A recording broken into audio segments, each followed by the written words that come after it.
මිසයිලයක් ශබ්දයේ වේගය වගේ 5 ගුණයකට වැඩි වේගයකින් ගමන් කරනවා නම් ලෝකයේ දියුණුම මිසයිල් ආරක්ෂිත පද්ධතීන් මගහැර යනවා නම් කිලෝමීටර් දහස් ගණනක් ගෙපිටින් තියෙන ඉලක්ක වනසා දමනවා නම් ඒ කියන්නේ ලෝකයේ තියෙන භයානකම මිසයිල් වලින් එකක්.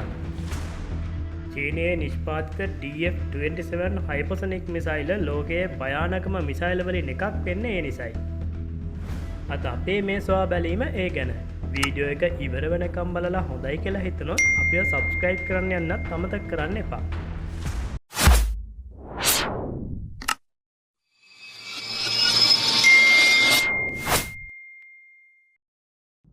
DF-27 එහෙම නැත්නම් ඩොන්ෆෙන් 27 කියන්නේ දිගුදුර හයිපර්සොනික් බැලිස්ටික් මිසයිලයක්. මේ මිසයිලය විශේෂ වෙන්නේ HGV නැත්නම් හයිපර්සොනික් ග්ලයිඩ් වෙහිකල් වලින් සන්නද්ධ කරන්න හැකියාවක් පවතින නිසා. HGV නැත්නම් හයිපර්සොනික් ග්ලයිඩ් වෙහිකල් එකක් කියන්නේ ඉතාම වේගයෙන් ගමන් කරන බොහෝ විට ශබ්දයේ වේගය වගේ 15 ගුණයකට වැඩි වේගයකින් ගමන් කරන ගුවනේදී අනපේක්ෂිත මැනුවර් ෆ්ලයිට් පාත් එකක් තියෙන රේඩාර් ට්‍රැකින් සහ පහර දී විනාශ කිරීමට ඉතාම අපහසු හයිපර්සොනික් අවියක්. මේ වර්ගයේ ප්‍රබල සහ එකම කම්බැට් රෙඩි අවිය තමයි රුසියානු ඇවන්ගාඩ් හයිපර්සොනික් ග්ලයිඩ් වෙහිකල් එක. දැනට පවතින වාර්තා අනුව ශබ්දයේ වේගය වගේ 8 ගුණයක් 10 ගුණයක් අතර වේගයකින් DF-27 මිසයිල ගමන් කරනවා.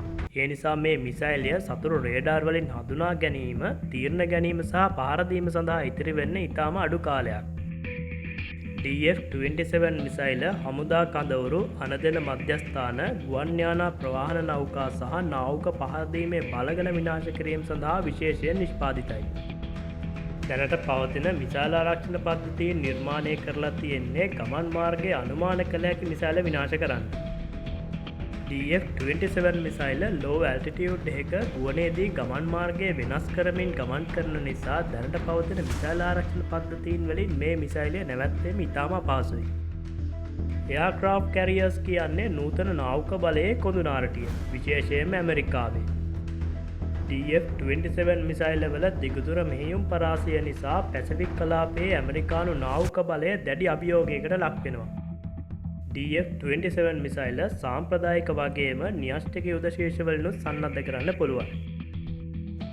නූතන අවිතරංගය තුළ DF-27 මිසයිල විදේශීය හමුදා චීනයෙන් ඈත් කර තබන්නත් උපායමාර්ගිකව ඉතාමත්ම වැදගත් කලාපවල හමුදා පිවිසුම සීමා කරන්න වගේ උපායමාර්ගික වාසි චීනයට අත් කර දෙන්න සමත් වෙනවා. DF-27 මිසයිලයේ වේගය, අනුමාන කළ නොහැකි ගමන්පථය සහ නිර්වද්‍යතාවය නූතන යුද පිටියේ නව පරිච්ඡේදයක් නිර්මාණය කරන්න සමත් වෙලා තියෙනවා.